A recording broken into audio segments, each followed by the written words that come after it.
It is my great pleasure to meet with you in Texas, the friendship state, to commemorate the 50th anniversary of China-US ping-pong diplomacy. I wish to take this opportunity to pay high tribute to the Chinese and Americans who were part of ping-pong diplomacy 50 years ago, especially Dr. Henry Kissinger. I thank all the friends who have cared about and supported the development of China-US relations. My greetings also go to the table tennis athletes and the coaches of both countries. A few days ago, President Xi Jinping had a virtual meeting with President Joe Biden.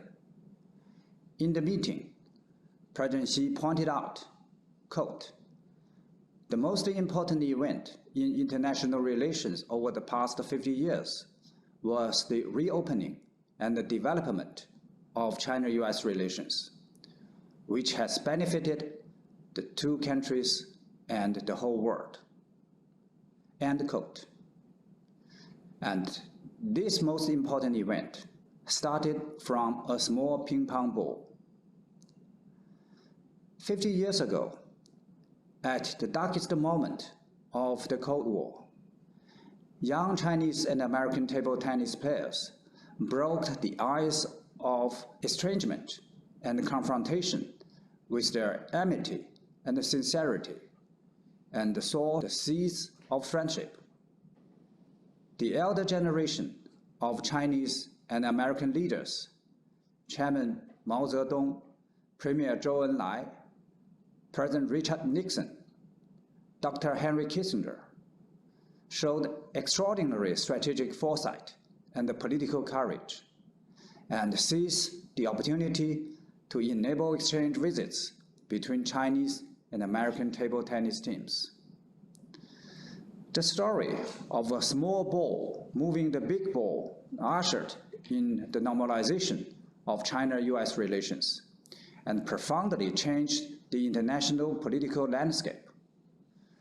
The story has been passed on until today.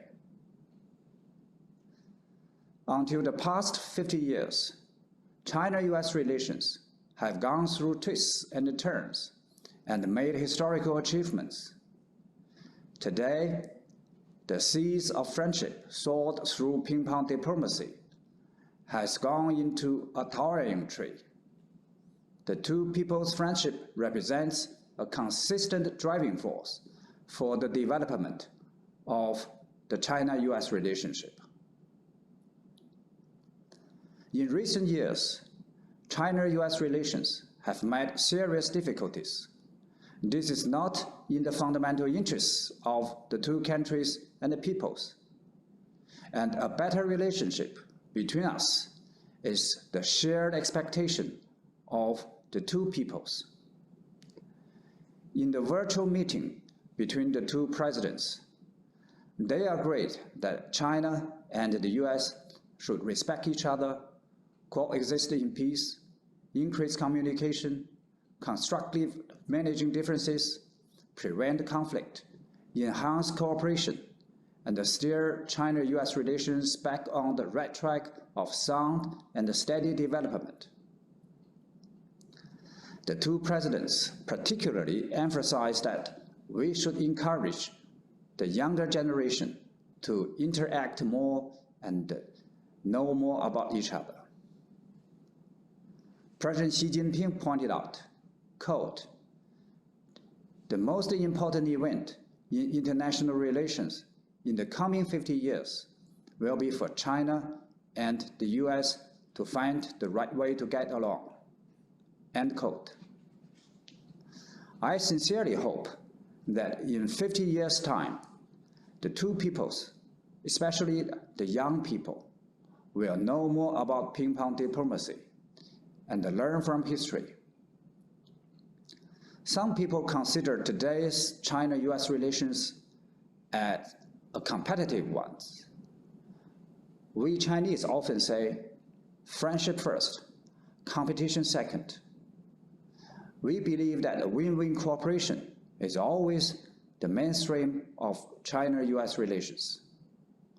We do sometimes compete, but we should follow and recognize rules like table tennis players. Have fair and healthy competition. Respect each other, appreciate each other, learn from each other, and make progress together. As President Nixon said, quote, "We know that in the course of our contest, there will be winners and losers. But there is one big winner, and that is more important than who wins a match in table tennis. The big winner, because of this people-to-people contact, will be friendship between the people of the United States and China." End quote. I am particularly glad to know that Chinese and American athletes will team up for mixed doubles at the World Table Tennis Championships. Ladies and gentlemen, 50 years from the Ping-Pong Diplomacy, the China-US relations is at a new crossroads. Today, the big ball of China-US relations still needs the small ping-pong ball to move it forward, from which we see the strategic vision, political courage, and the people's friendship reflected in ping-pong diplomacy back then.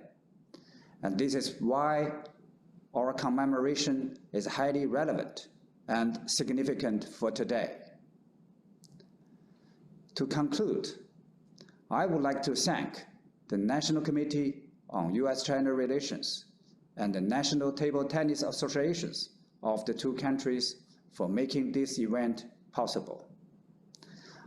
I also thank the City of Houston for their support. I wish this event a full success and the Chinese and American athletes the best performance at the World Table Tennis Championships. Thank you all.